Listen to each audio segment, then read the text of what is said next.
What's up guys, it's James here, and in today's video I'm going to break down for you how I go about analyzing properties when I'm looking to invest into a property for a short-term rental. Anytime I invest in a property for a short-term rental, I want to make sure that my analysis is on point. I want to know that I'm buying a property for the right amount, for the right deal, that I'm getting a good property that's actually going to be able to yield a really strong ROI for me.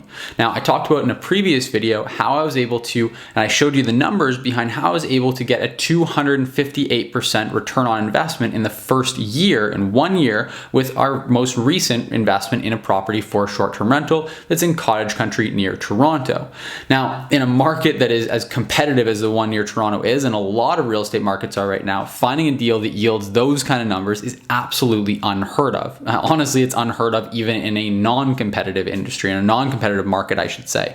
So if you're looking to get a really great return on your investment, you need to have the right analysis tools, because finding everything else to put a deal together, that can be done quite easily. Finding the money, finding the mortgage, putting everything together, but the deal is the hardest thing to come by. It's quite rare to find a deal that's actually going to make sense. And so you need to have the right tools in your toolkit so that you can analyze a property, and when a winning deal comes across your desk, you need to be able to identify it so you can take action quickly and start actually reaping the rewards from that. So again, in this video, I'm going to show you all the tools I use for that. Now, if you are an investor who is looking to get started managing properties or owning properties, investing in properties for Airbnb, if you're looking to actually start investing into Airbnb properties and short-term rental properties, then I highly recommend you click the link in the description down below to schedule a quick 15-minute chat with me. I'm offering these chats completely free, where I'm going to talk to you about your goals and see if we can help you to achieve them. Again, for a really limited time, they're going to be completely free. So if you click the link,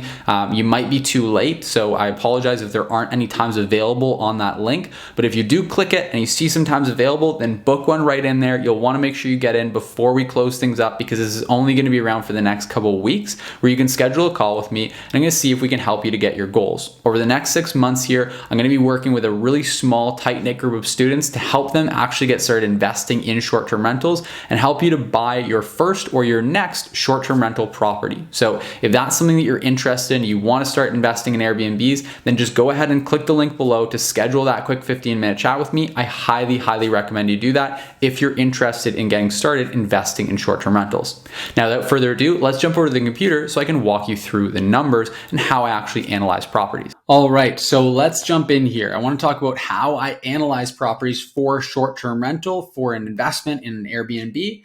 How do I figure out if it's worth investing in or not? Now, there's a couple different things you have to consider. There's a whole bunch of different factors. I'm only really going to be able to touch on a couple of them in this video here and kind of walk through really just the starting point as far as figuring out your income. That's one of the big things. You also want to factor in how you structure the deal, what the deal is worth, how you can do renovations. There's a whole bunch of different ways that you can earn a really great ROI on an investment property besides just the income. So there's other factors to consider as well. And you also have to have a grasp of the expenses, of course. In this video, I really just want to dial in on how do you actually project income reliably, because that's a big question in a lot of people's minds when it comes to Airbnb and short-term rental, is they think that Airbnb is volatile, that it's unpredictable. And though it might fluctuate from month to month, it is not unpredictable. We can reasonably predict exactly how well a property is going to do and have a real high degree of certainty if we know how to do it properly. And the number one mistake that I see people making is they go to Airbnb and they look at what other properties are priced at and they try to draw some conclusions off of that. Well, when you do that, you don't know if the price is actually what they're getting booked for, right? Someone can price their property at $10 or $10,000 on Airbnb. That doesn't mean that's what they get booked for or that it's the optimal rate. You also need to make huge assumptions and real just guesses about the occupancy rate someone's going to get. The different seasonal fluctuations. Properties in a lot of areas are going to fluctuate, and they're going to be worth half as much or a third as much in the off season as they are in the peak season. So you need to be aware of all that. So you really want to use data on what properties are actually getting booked for, what the rates are, what the occupancy rates are, not what they're being listed for and not booked for. Right? So we want to look at something like AirDNA. I'm actually starting to work with a different data providing company as well. I'm going to be talking about more in a little more detail later on here. It's called All the Rooms, but AirDNA is my go-to for right now. And so this is what I like to use, where I like to start.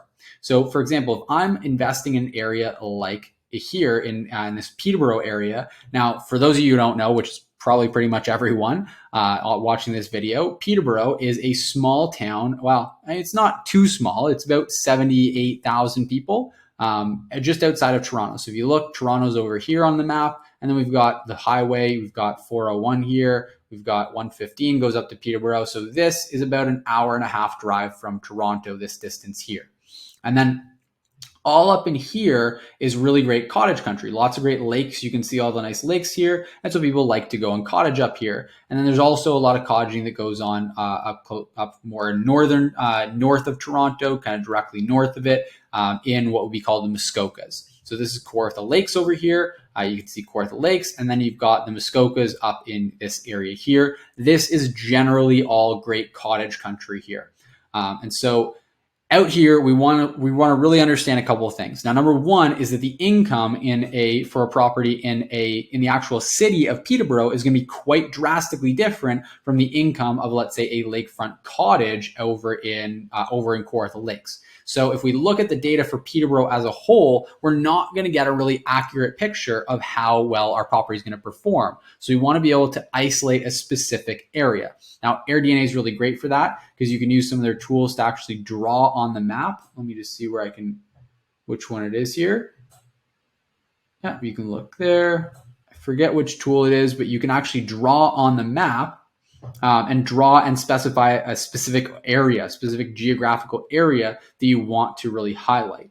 Can't pull it up right now, but there is a tool that allows you to do that. So that's kind of my starting point, is I like to just draw an area, and that's just for really general starting point. I like to look at the area and then I'll specify based on the number of bedrooms. So if I'm looking at a 6-bedroom property, I'll like to look at 5-bedroom plus. If I'm looking at a 4-bedroom property, I like to compare to 4-bedroom properties. Now, that being said, if you find that there aren't as many properties in the area that are your size, if there's not enough for it to be statistically significant, meaning there's not, let's say, at least 50 properties like yours in the area, then you're going to need to go a little bit further into collecting your data. But generally, I just like to start out by drawing an area around, specifying the number of bedrooms, and then just looking what else is out there and what they tend to be getting in terms of annual revenue. That's sort of my real baseline starting point for my research. I just like to get a general overall feel of it. Then when I want to dive in more detail, I like to go in and look at occupancy rates and revenue. So occupancy rate is a good place to start. If you are dialed in at all, if you know what you're doing, you should be able to hit the 75th percentile data.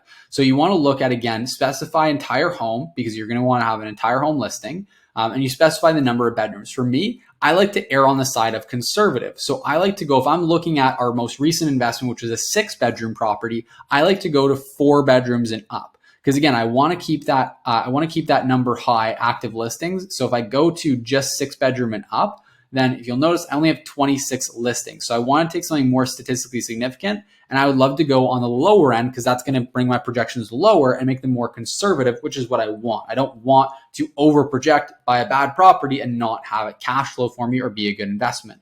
And then I want to go and look at how many it accommodates. Now, the 6 plus is pretty deceiving, because what if it's a 10-bedroom property? That's not a really good comp for me.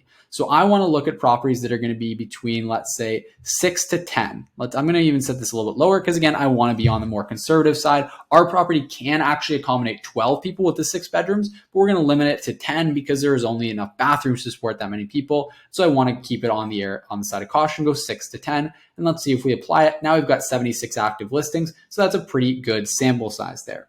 So you can see that in certain months, like the summertime months, you tend to get about 100% occupancy. If you're in the top 75th percentile performers on Airbnb, you're going to be 100% occupied.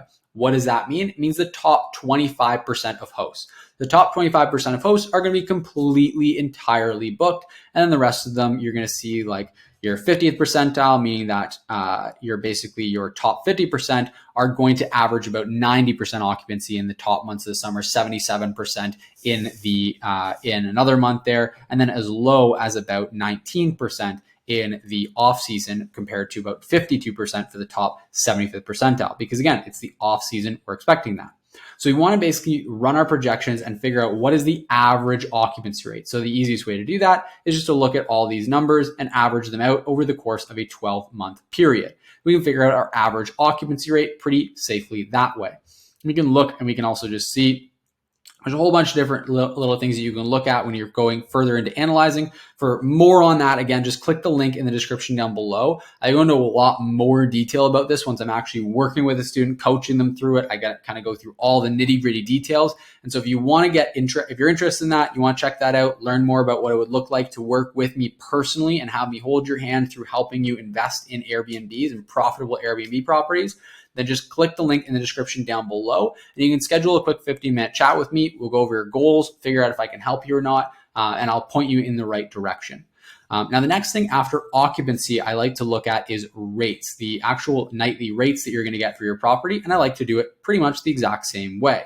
So I'm going to go for an entire home listing. I want to go for 4 to 6 bedrooms, and I want to go accommodate between 6 and 10 people. Okay, and then I'm going to apply those changes. I'm going to do the same kind of thing here where I'm looking at the average daily rate for properties in these different seasonal periods throughout the year. And I'm going to figure out what the average is for the entire year. And then I'm going to go and plug that into my spreadsheet. So that's basically what I'm going to be looking at. I'm going to plug it in there and I'm going to figure out exactly how well the property is going to perform. And that's this spreadsheet over here. So I want to basically go and look at the average nightly rate and the occupancy rate that I get, put them right in here. I've discussed this spreadsheet in detail in another video, so we'll go over that in more detail in another video. If you want, you can go back on my channel and check that out as well. And this is where we basically calculate the total ROI for the property. You can see the combined ROI on this property that we just recently purchased in the first year is about 315%. So the numbers can be absolutely crazy if you buy the right property and you know how to set it up effectively. So you plug those two in, and really once you have your average daily rate and you have your occupancy rate, you can really easily figure out what your overall revenue is going to be on the property. Now, I like to do a really conservative projection. So what I've gotten here, the numbers I just showed, are figuring a 44% occupancy rate and a $315 average nightly rate, which yields a total gross revenue of $50,000. And so that's a very, very conservative projection. So I've looked at it, crunch the numbers. I go, okay, what's my most conservative, worst case scenario? Everything does poorly. I'm operating in the bottom 50% of the market. Really, things aren't going well. How does that look? And then let's run, okay, 75th percentile. If I'm up there, I'm performing well, I'm doing the right things to optimize my listing, not doing insanely well, but just doing well, what does that look like? And then that is obviously a much better number, but I want to make sure that even in the worst case scenario, I'm still hitting my investment goals and my criteria. So those are the main ones I like to look at. The other thing I like to do is there's different ways that you can go in and look at specific properties. And I like to pull specific comps and find the most directly similar listings to mine and see exactly how well they did in terms of revenue. So that I can just fact check myself, just make sure really see the listings that are doing well, see what makes them do well, what amenities to add. So that way I can go and say, okay, I'm going to add a sauna or I'm going to add a hot tub. It's going to be worth the investment. I'm going to get a good ROI. Where I can see which properties make the most sense, which ones make the most money, what are the most desirable features, so I don't end up getting a sort of a lemon of a property that isn't desirable on short-term rental. But this is the basics of just how I look at analyzing properties for investment in short-term rental, the first kind of steps that I take when I'm looking into it. So again, if you want to learn more about how to invest in a property for short-term rental, you want to learn more about all the tools I use, the strategies I use, how to make sure that you buy a property that is going to yield an insane return on investment for you and be a really strong investment, both short and long-term, then again, just click the link in the description down below. You can schedule a quick 15-minute chat with me. I would love to go over your goals with you and see how we can help you to achieve them. Again, I'm going to be working with a really tight-knit group of people over the next 6 months here. Just 15 of us all working together, and I'm going to be helping you and coaching you and holding your hand through how to get your first or your next profitable short-term rental under your belt acquired, whether that's with your own money or leveraging other people's money. I'm going to show you how to do it, show you all the different steps. So again, if that's something you're interested in, just click the link in the description down below, schedule that quick chat with me, and I would love to talk to you about that more. If you got value from this video, which I hope you did, if you've gotten some great tips, gotten some great pointers, then please click that like button, give this video a thumbs up. It does help me out tremendously with YouTube's algorithm. And also hit that subscribe button. I post 2 new videos every single week, one on Tuesday and one on Thursday. So you'll want to make sure you're subscribed to the channel so you can keep up to date with all the new valuable content that we post on this channel every single week. Make sure you hit that subscribe button, hit the like button, schedule a call with me, everything, all that fun stuff. And until next time, I will see you in the next video.